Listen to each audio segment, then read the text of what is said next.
పిల్లలకి మంచి పోషకాహారం అందించాలని అందరి తల్లిదండ్రులు అనుకోవడం వల్ల బేబీ ఫుడ్ డిమాండ్ పెరుగుతుంది. డెవలప్ అవుతున్న దేశాల కన్నా డెవలప్ అయిన దేశాల్లో బేబీ ఫుడ్ డిమాండ్ బాగా పెరుగుతుంది.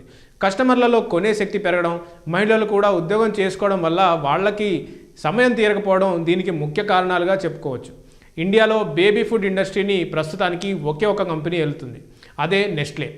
ఎబాట్ Nutrition, Nutricia, Raptakos, Amul, Pristine Organics, British Life Sciences, Mead Johnson, Baby Vita, Manna Foods ఇండియాలో ఉన్న మిగిలిన బేబీ ఫుడ్ కంపెనీలు. 2014లో ఇండియాలో బేబీ ఫుడ్ మార్కెట్ $520 మిలియన్ నమోదయ్యింది. అందులో పాలకి సంబంధించిన బేబీ ప్రొడక్ట్స్ మార్కెట్ మిగిలిన బేబీ ప్రొడక్ట్స్ మార్కెట్ కన్నా ఎక్కువ. బేబీ ఫుడ్ ఇండస్ట్రీలో అన్నిటికన్నా ఎక్కువ ఆదాయం సౌత్ ఇండియా నుంచి వస్తుంది. నార్త్ ఇండియాలో డిస్ట్రిబ్యూషన్ నెట్వర్క్ సరిగ్గా ఉండటం వల్ల అక్కడ కూడా ఆదాయం బాగానే జనరేట్ అవుతుంది.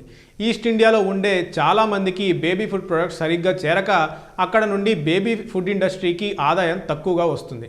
ఇండియాలో బర్త్ రేట్ ఎక్కువ. 2016లో నమోదైన దాన్ని బట్టి మన దేశంలో ప్రతి మహిళ 2 పిల్లల్ని కంటుంది. అందుకే బేబీ ఫుడ్ ఇండస్ట్రీని మన దేశం ఆకర్షిస్తుంది. పిల్లల కోసం ఎక్కువ ఇన్వెస్ట్ చేయడానికి తల్లిదండ్రులు ఇంట్రెస్ట్ చూపిస్తుండటంతో బేబీ ప్రొడక్ట్స్లో ప్రీమియం ప్రొడక్ట్స్ పెరుగుతున్నాయి.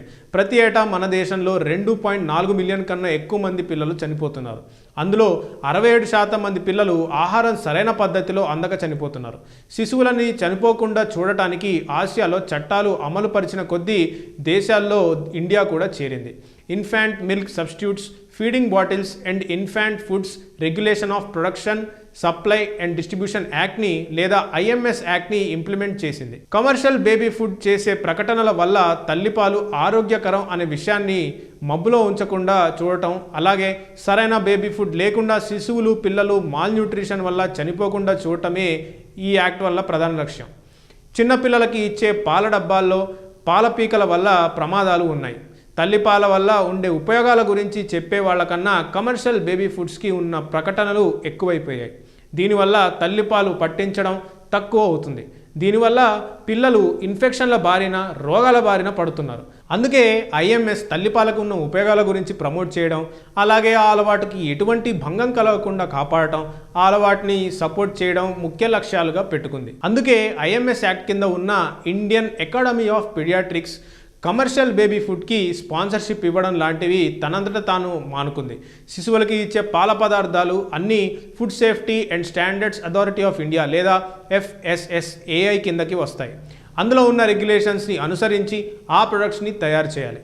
Prevention of food adulteration act and రూల్స్కి అనుగుణంగా పద్ధతులు, ప్రమాణాలు పాటించి వాటిని చేయాలి.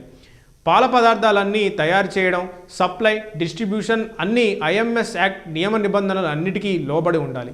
ఈ IMS యాక్ట్ ఎంత వాల్యుబుల్ అంటే ఒకసారి ఈ యాక్ట్ని FSSAIలో విలీనం చేయమంటే చాలామంది ఉద్యమకారులు ఆందోళన చేశారు.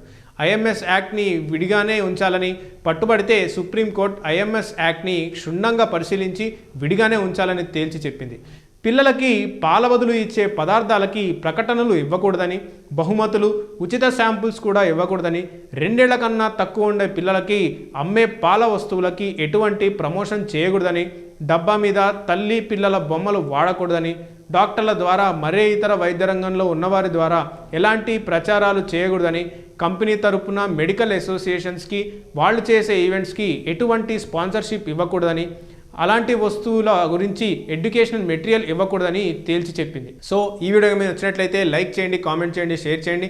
మరిన్ని వీడియోల కోసం please subscribe to eagle media works. Thank you.